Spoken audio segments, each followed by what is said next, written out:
Assalamualaikum warahmatullahi wabarakatuh. Perkenalkan, kami dari kelompok 2 selaku materi transistor. Saya Bima Erlangga dengan NRP 032 selaku moderator dan pemateri prinsip-prinsip kerja transistor. Saya Norinda Prameswari dengan NRP 058 membawakan materi definisi transistor. Saya Namira Ayuningsias dengan NRP 035 sebagai pemateri struktur dasar transistor. Saya Firdaus Urcahyo dari NRP 046. Di sini saya akan membawakan materi tentang cara pembuatan transistor. Nama saya Puri Kristian Dua Sitompul, NRP 049 dengan membawa materi macam-macam transistor. Saya Ahmad Ivan, NRP 052, saya akan membawakan materi pengaplikasian transistor. Baik, di sini yang pertama saya akan menjelaskan tentang definisi transistor. Apa sih transistor itu? Transistor adalah komponen semikonduktor aktif yang berfungsi sebagai penguat sinyal, pengendali arus maupun saklar elektronik yang terbuat dari bahan silikon atau germanium yang diberi doping yang biasa kita singkat dengan Si atau Je. Dengan 3 terminal utamanya, yaitu elektor, emitor, dan basis, transistor mampu mengatur aliran arus listrik dalam sebuah rangkaian, sehingga menjadi dasar hampir seluruh perangkat elektronik. Seperti contoh yaitu yang pertama ada ponsel, komputer, power supply, audio player, radio, dan sistem telekomunikasi lainnya. Di sini saya akan menjelaskan struktur dasar transistor. Yang pertama yakni struktur transistor BCT. Pada BCT, struktur dasarnya terdiri dari 3 lapisan semikonduktor yang membentuk susunan NPN dan PNP. Terdapat 3 terminal utama yaitu emitter yang berfungsi untuk menyuntikkan pembawa muatan. Yang kedua yakni base yang berperan mengontrol arus dan juga kolektor yang menampung muatan dari emitter. Yang kedua yakni struktur transistor FET. Pada FET, arus dikendalikan oleh tegangan. Strukturnya terdiri dari source sebagai asal arus, drain sebagai keluaran arus, dan juga gate sebagai pengendali. Baik, di sini saya akan menjelaskan bagaimana prinsip kerja transistor. Transistor bekerja dengan prinsip bahwa arus atau tegangan kecil pada terminal dapat mengendalikan arus yang lebih besar pada terminal lainnya. Karena itu, transistor berfungsi sebagai penguat amplifier maupun saklar switch. Nah, di sini prinsip kerja transistor mempunyai 2, yaitu prinsip kerja BCT dan prinsip kerja FET. Pada BCT yang memiliki terminal emitter, base, dan kolektor, arus kecil diberikan ke base akan mengontrol arus besar dari emitter menuju kolektor. Jika tidak ada arus base, maka transistor dalam kondisi cut off. Jika base diisi arus yang cukup, maka transistor akan aktif dan akan menjadi penguat sinyal. Jika base dikasih arus yang lebih besar lagi, maka transistor akan masuk ke kondisi saturasi, yaitu berfungsi sebagai saklar on. Nah, di sini yang kedua yaitu prinsip kerja FET, flat effect transistor. Pada FET dengan terminal source, gate, dan drain, aliran arus dari source ke drain dikendalikan oleh tegangan pada gate. Gate dipisahkan oleh lapisan isolator, sehingga hampir tidak ada arus yang masuk ke dalam gate. Ketika tegangan gate berubah lebar, kanal semikonduktor juga ikut berubah, sehingga arus source sampai drain dapat dikendalikan. Prinsip ini membuat FET sangat hemat daya dan cocok digunakan dalam rangkaian digital serta prosesor. Baik, di sini saya akan menjelaskan tentang cara pembuatan transistor. Yang pertama yaitu pemilihan bahan. Transistor ini dibuat dari bahan-bahan semikonduktor murni, biasanya berupa silikon Si atau biasanya juga berupa germanium. Mengapa bahan-bahan ini dipilih? karena sifatnya yang bisa diatur menjadi konduktor maupun isolator melalui proses-proses tertentu. Selanjutnya yang kedua yaitu proses doping. Bahan-bahan semikonduktor yang sudah didapatkan tadi akan diberi atom tambahan atau biasa disebut sebagai dopan. Nah, bahan-bahan semikonduktor setelah diberi dopan akan menjadi beberapa jenis.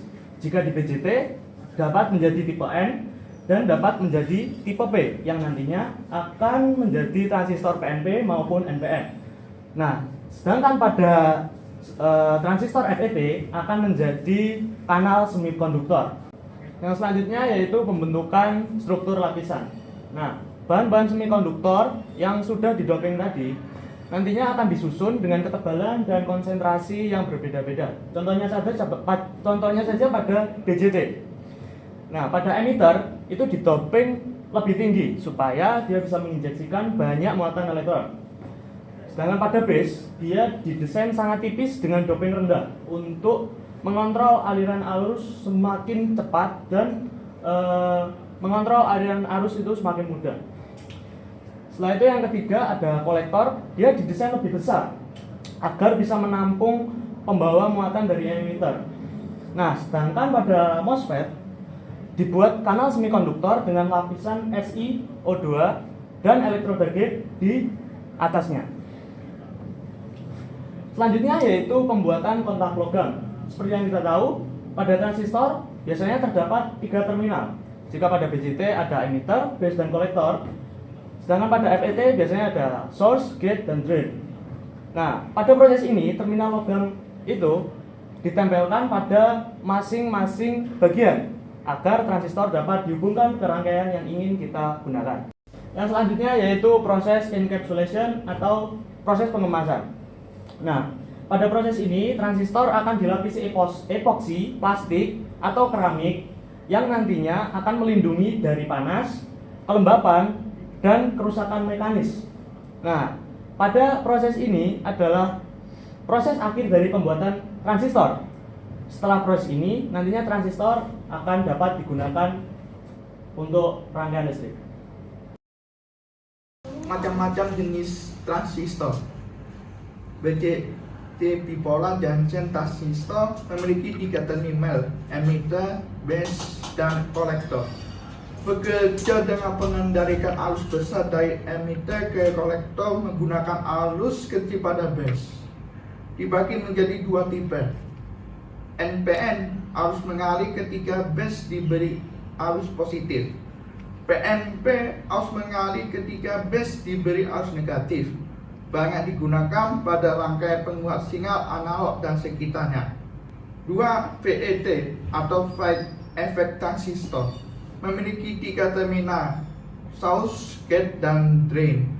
Menggunakan tekanan pada gate untuk mengendalikan arus dari source ke drain. Jenis-jenis VET,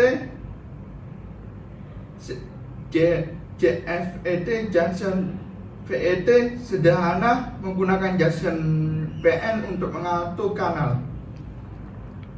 MOSFET atau metal oxide semikonduktor VET menggunakan lapisan isolator antara gate dan kanal, sangat hemat daya. Banyak dipakai di rangkaian digital, IC, dan prosesor. Baik, di sini saya akan menjelaskan pengaplikasian transistor berdasarkan 3 fungsinya, yaitu yang pertama saklar elektronik, yang kedua penguat sinyal, dan ketiga pengendali arus. Yang pertama, saklar elektronik, yaitu lampu otomatis berbasis LDR. BS akan dipicu oleh perubahan cahaya. Jika LDR mendeteksi cahaya, maka resistansi dalam LDR akan tinggi sehingga tegangan tidak akan dihasilkan oleh LDR. Kemudian pada saat cahaya off atau cahaya gelap, LDR akan menghasilkan arus, kemudian akan ditangkap oleh gate sehingga arus dari kolektor ke emitor akan mengalir sehingga lampu akan menyala. Yang kedua sebagai penguat sinyal, yaitu pada penguat sinyal mikrofon.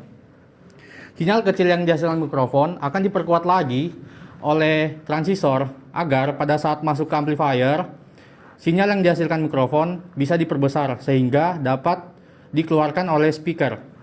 Yang ketiga, sebagai pengendali arus.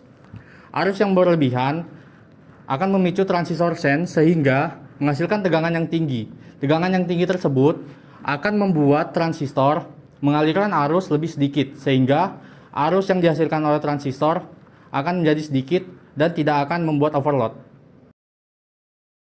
Baik, di sini saya akan membacakan kesimpulan yang ada di sini.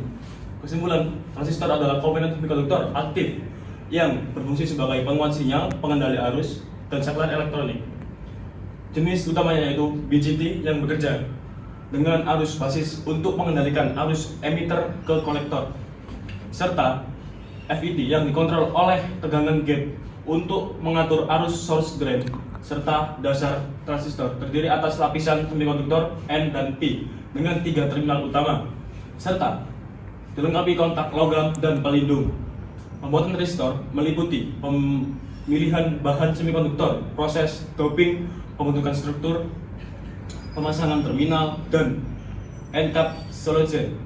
Karena kemampuannya yang serbaguna, transistor banyak diaplikasikan dalam penguat audio, rangkaian digital, sistem komunikasi, hingga prosesor, sehingga menjadi fondasi penting bagi perkembangan teknologi elektronika modern.